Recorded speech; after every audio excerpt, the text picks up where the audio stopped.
Misa Intervial, conexiones que inspiran, y Bodega San Francisco piensa en grande, presentan el Rat Pack, la mesa de editoras esta mañana con Angélica Bulnes, como todos los lunes. Coneja, buenos días nuevamente. Buenos días otra vez. Y con nuestro invitado de los lunes, hoy con Pablo Dittborn, exdirector general de Penguin Random House, la famosa editorial, y actual consejero de la Corporación del Libro y la Lectura, porque vamos a hablar de libros. Pablo, muchísimas gracias por estar con nosotros. Gracias a ustedes, muy buenos días. Bueno, es que una de las gracias de tener a Pablo, esto es porque estamos en la semana del libro, mañana se celebra el Día del Libro, pero es que Pablo puede hablar de democratizar el libro, fue parte importante de Quimantú durante la OPE, puede hablar de la industria del libro, todo en Ediciones B, en Random House, o sea, sabe vender libros, sabe lo que se necesita para eso, y también sabe de políticas públicas asociadas al libro, porque ha sido parte de el Consejo de la Cultura, de la Cámara Chilena del Libro, entonces conoce bien cómo se mueve todo esto desde distintas perspectivas. Y además es parte del directorio de la Fundación Puerto Idea, así que partamos por ahí porque viene llegando de Antofagasta, donde este fin de semana fue Puerto Idea. Efectivamente. En esa ciudad. ¿Cómo estuvo? Estuvo muy bueno, con una gran afluencia de público, con un programa estupendo, en la 11ª versión de Puerto Idea Antofagasta. Y quedamos muy contentos porque creo que hemos recuperado ya el público que tuvimos prepandemia. Dime una cosa, Pablo, ¿cómo es hoy día estar impulsando, post-pandemia, una serie de cosas que han pasado, estar impulsando encuentros culturales, debates intelectuales, la promoción de los libros?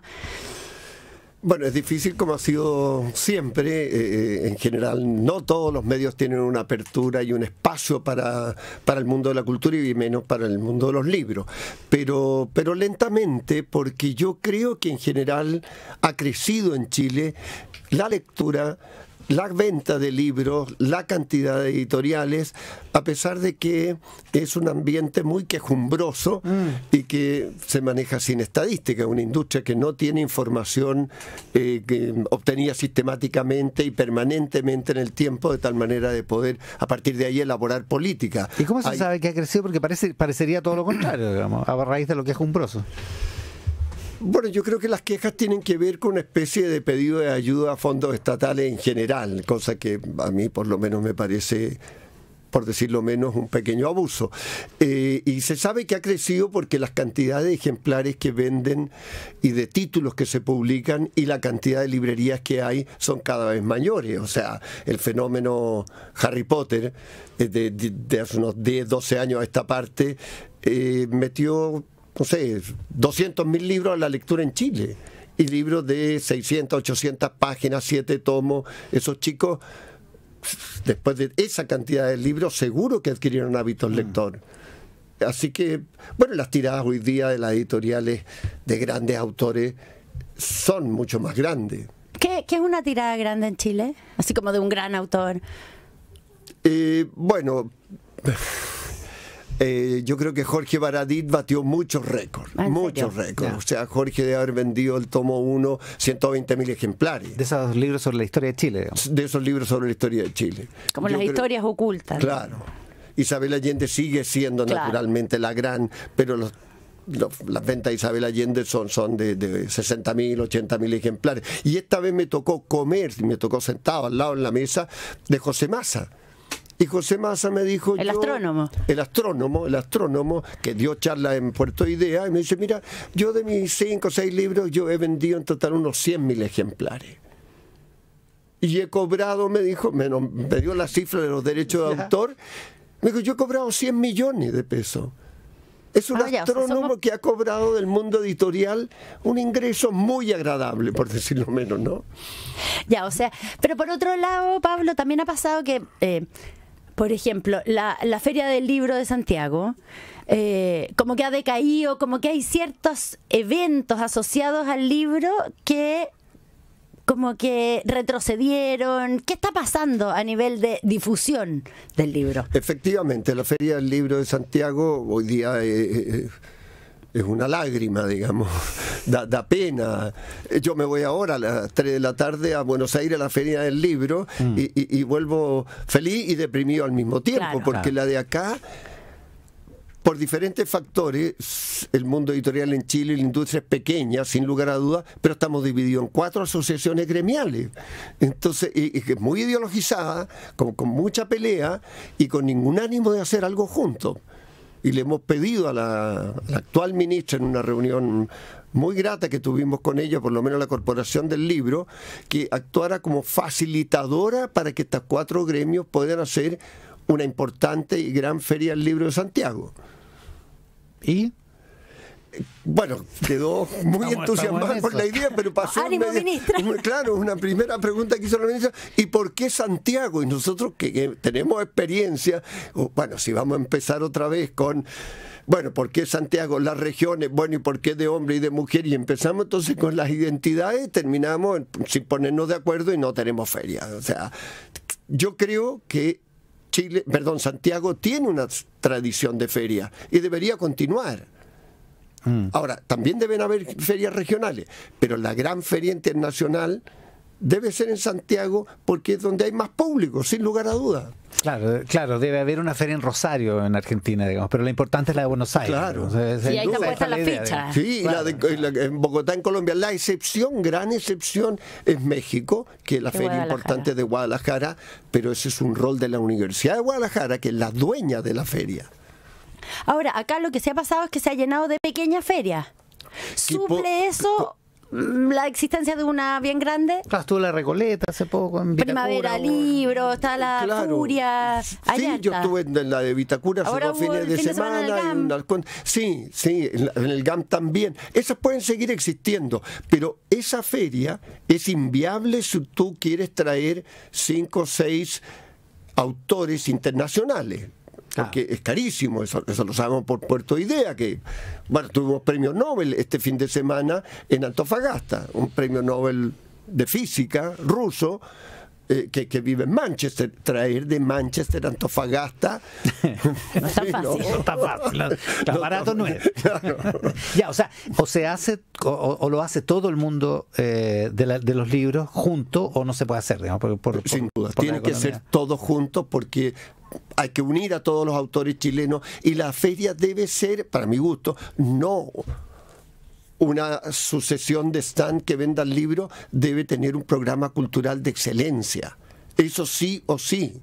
Debes encontrarte con autores y con profesionales de la industria editorial para que la feria tenga sentido. Claro, para el gran público, en el caso de las figuras, y también para la propia industria. Claro, el diálogo interno de la propia industria. Así es. Era los choros de la estación Mapocho, cuando era la Feria del Libro de Santiago más grande, que uno iba 2 o 3 veces, porque había 2 o 3 eventos a los que uno quería ir, digamos, había un buen programa editorial. Sí, costaba mucho hacerlo, pero había un buen programa editorial. Ahora, Pablo, ¿están enojadas, por ejemplo, las editoras de Chile contigo porque tuviste recientemente una polémica con ProChile a raíz de que... ¿Cómo fue esa polémica? Porque estuviste hablando del tema de las identidades, que ProChile estaba citando, llevando a la FILBA en Buenos Aires como con cuotas de género. ¿Cómo fue esa pelea? Bueno, yo me voy a remitir al texto que publicaron, vale decir... empresas editoriales lideradas preferentemente por mujeres. Entonces, caso de la más grande de Chile, que es Penguin Random House. El director general es hombre, pero la directora editorial es mujer. ¿Quién lidera? Te digo un dato. Yo fui director editorial de general en Random. Todos los contratos los firmaba yo, porque soy el representante legal. Entonces, ¿quién lidera qué? Ahora, ¿por qué es quien lidera y no que publica? Porque si nos topamos con una editorial que tiene 6 libros machistas, pero dirigido por una mujer. Exacto. Bueno, ese es el drama del desconocimiento de la industria por parte del aparato público. Y a eso le voy a agregar otra vergüenza, que a la feria de Bogotá también invitaron con cuota de género. De las 10, asignaron 4 a Valparaíso. Entonces, ¿por qué a Valparaíso? Entonces el tema de descentralizar. Así, pero ¿y por qué no Concepción entonces? Y la respuesta por debajo de la mesa fue: es que en Valparaíso hubo incendio. ¿Cuál sería la relación? No entendí. Es que hay que ayudarlo, claro, porque tuvieron un incendio. Ya. Entonces yo la ayudo a la pobre gente que sufrió llevando unos editores casi inexistentes de Valparaíso, que son mujeres, a Bogotá. donde además decía el comunicado que el pasaje Santiago-Buenos Aires-Santiago lo pagaba ProChile, pero era en Bogotá. Se quedó pegado. Ya, o sea, no estuvo muy diseñado. Entonces, nosotros le pedimos, prolijo. nos juntamos. Yo me junté con Ignacio Fernández, encantadora persona. Le dije, mira, hagan todas las convocatorias que quieren, pero por favor, hagámoslo juntos. O sea, que sea la industria editorial que participe en la decisión a qué feria ir. Y de hecho, a la ministra de Cultura, le dijimos, mira, a nuestro juicio, estas son las 5 ferias del mundo que hay que asistir. Quisiera que le pregunte a las otras organizaciones gremiales del libro qué opinan y llegamos a un acuerdo, pero que no sea un capricho o una suerte de iluminación de un funcionario que decide que hay que ir. Y ahora, por otra parte, lo que sí hay distintas organizaciones gremiales que no se ponen de acuerdo, pero ganas hay. Porque uno diría, siempre existe esta idea, no, en Chile no se lee, o es tan difícil la industria del libro, pero está lleno de editoriales. Están las grandes, pero también está lleno de editoriales independientes, chicas. O sea, hay un entusiasmo por publicar libros, por sacar cosas. Pero también convengamos que hay una baja barrera de acceso, porque yo publico un libro en el año y soy editor, pero si yo vendo un libro en el año no soy librero. Entonces pongo mi sello y ese libro, existen mecanismos de financiación por parte del Estado o lo paga el mismo autor y le pone su nombre editorial. Pero creo que esas son las que terminan después con problemas, porque tienes que armar un aparato para distribuir, para cobrar, que no es fácil, para un solo libro o para 5 libros. Entonces no se han aglutinado, por ejemplo, para tener una única logística, para tener un único sistema comercial, porque en la industria del libro, como en algunas otras, lo único estratégico son los derechos. Lo único, porque esta es una industria monopólica legal. A ver, ¿qué significa eso? En que yo compro los derechos de Isabel Allende y solo yo los vendo en Chile. Ah, claro. Nadie más. Ya, perfecto. Así es, pero tú compras los derechos de autor y por lo tanto el monopolio de fulano de tal lo tiene tal editorial. Estamos con Pablo Dittborn, a propósito, conversando sobre libros en esta semana, en que mañana es el Día del Libro. Esta descripción que tú haces respecto de cómo se asignan las cuotas para los viajes, para las promociones, para las ferias internacionales, es parte de esa ideologización que será responsable del resultado de este gobierno en cultura. Te lo digo porque la Marcela Serrano, a quien nadie podría acusar de antiborichista, decía en una entrevista ayer, me parece que de Andrés Gómez, la tercera, le pregunta, ¿y en cultura qué pasa con el gobierno? Dice, lo de cultura es una pena, es una farra. Esperábamos otra cosa, sobre todo con un presidente como él, se refiere a Boric, por cierto. Lo que hemos visto en cultura está muy distante de lo que él es. Yo estoy plenamente de acuerdo. Mi única duda es si nosotros nos creamos unas expectativas superiores basado en lo que él es, vale decir, en que el presidente Boric tiene un muy buen interés nivel por la cultura. Claro, de sensibilidad e interés por la cultura. Y los resultados han sido pobrísimos. Bueno, hemos tenido 3 ministros de Cultura en 2 años, hemos tenido, 4 subsecretarios, tanto de Cultura como de Patrimonio, y por lo tanto ha sido muy difícil avanzar, muy, muy difícil. Y no había nada innovador. Pero Pablo, ahí es los resultados en Cultura ¿no han sido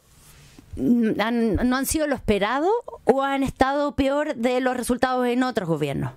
O sea, ¿hay un asunto de expectativa o realmente hay resultados? No, yo creo que los resultados han sido inferiores. Creo que los presupuestos se han ejecutado incompletos o demasiado tarde. Si tú conversas, por cuestiones de parentesco yo, con el mundo de las artes visuales, o sea, en la plástica, o sea, la verdad es que los más connotados pintores, para decirlo así, son del periodo de la dictadura. O sea, Juan Dávila, Dittborn, Lepe, Díaz, surgieron en esa época. Hoy día ellos también tienen una queja, un reclamo enorme, enorme. O sea, ¿cuál es ese reclamo? O sea, lo que estoy preguntando es ¿qué debería hacer el Estado? Porque por un lado algunos dicen el Estado no ha hecho suficiente y hay otros que dicen, o a veces los mismos dicen, acá hay pura queja. Entonces, ¿qué es Sí, lo que yo estoy de acuerdo contigo en que hay pura queja, porque a mí me sorprende que desde los programas políticos para ganar las elecciones, dicen en cultura deberíamos levantar el presupuesto del 0,4 del actual al 1%. ¿Qué es lo que el presidente la semana pasada volvió a decir? Vamos a llegar al 1%. Y la pregunta es, ¿y qué va a hacer con esa diferencia? Esa es la pregunta. Entonces nadie sale a responder. Nadie sale a responder. El presupuesto del Museo Nacional de Bellas Artes es una vergüenza. Es tan vergonzoso que no se atreven cuando hay subasta a pedir el catálogo para mirarlo, porque saben que no tienen dinero. Entonces, ¿para qué voy a ir a pedir el catálogo? Oye, hubo hace poco un señor que tenía una muy buena colección que la vendió y el Bellas Artes no participó, no fue a mirar. O sea, esa colección no está creciendo. No está creciendo para nada. Acaban de hacer una cosa horrorosa para que quepan más cuadros, le sacaron los marcos, porque los marcos eran muy apatronados. El marco del cuadro, intentó ser desideologizado, porque eran cuadros que claro que corresponden a un concepto visual, estético, conservador. Eso pasó en el Bellas Artes. Lo contaba ayer Pablo Chuminato. O sea, es insólito. Pablo Chuminato, que es curador, se maneja en ese mundo. No sé si ustedes leyeron el libro Un caballero en Moscú. No. Una historia maravillosa, pero en un momento, el Hotel Metropol, cómo viene la revolución de los... Entonces, para que todos seamos iguales, vino el señor comisario político y dijo, sáquenle la etiqueta a todos los vinos, todos tienen que tomar igual.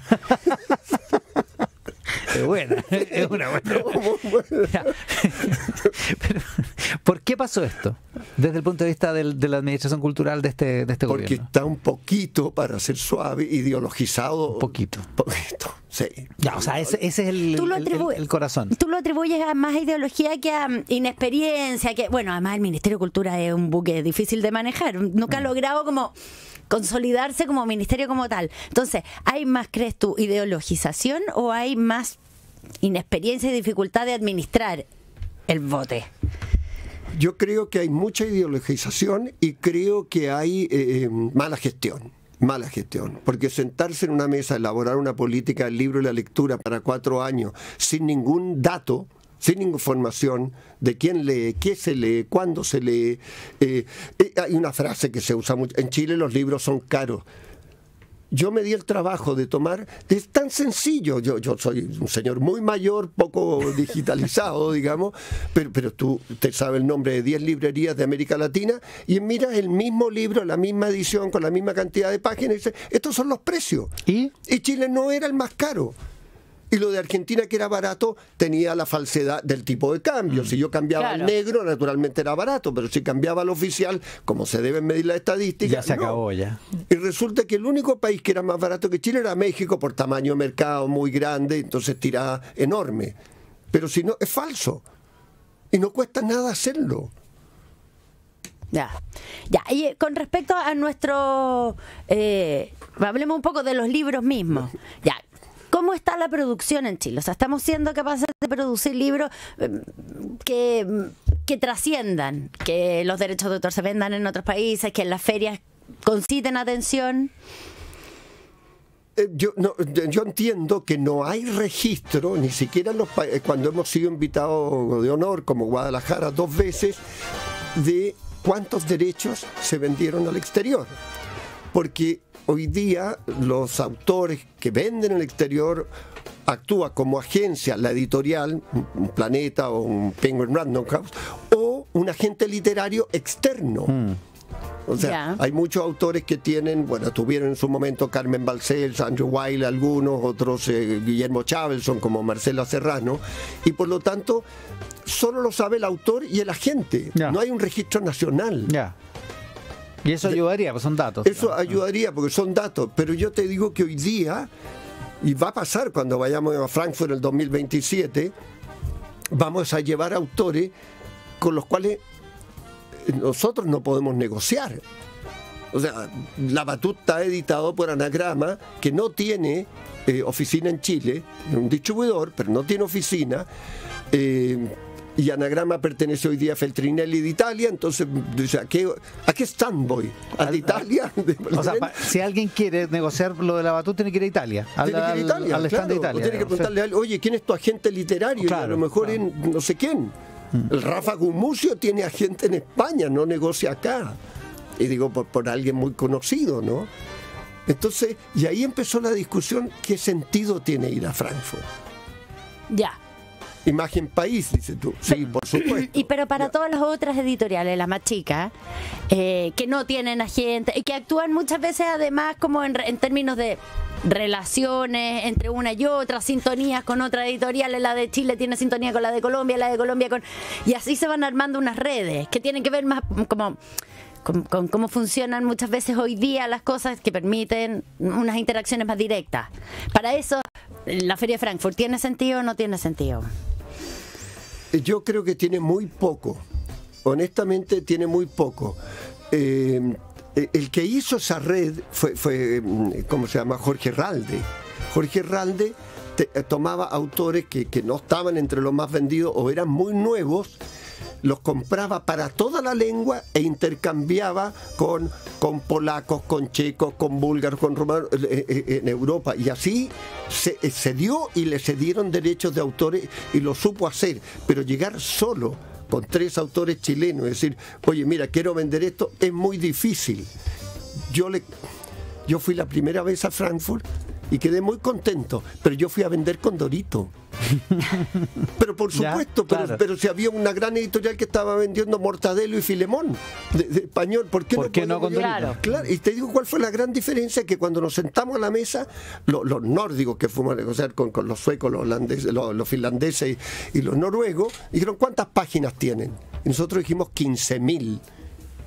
Y fue un impacto. Ya. Es decir, mire señor, 15.000 páginas es un desarrollo de proyecto larguísimo. Y fue muy, bueno, para mí fue muy pedagógico, aprendí mucho. Ya, pero para eso sirve Frankfurt. No sirve para que el país se floree. No, porque es una feria que no es abierta. Yo te diría que, claro, es una feria que no es abierta al público, salvo el último día.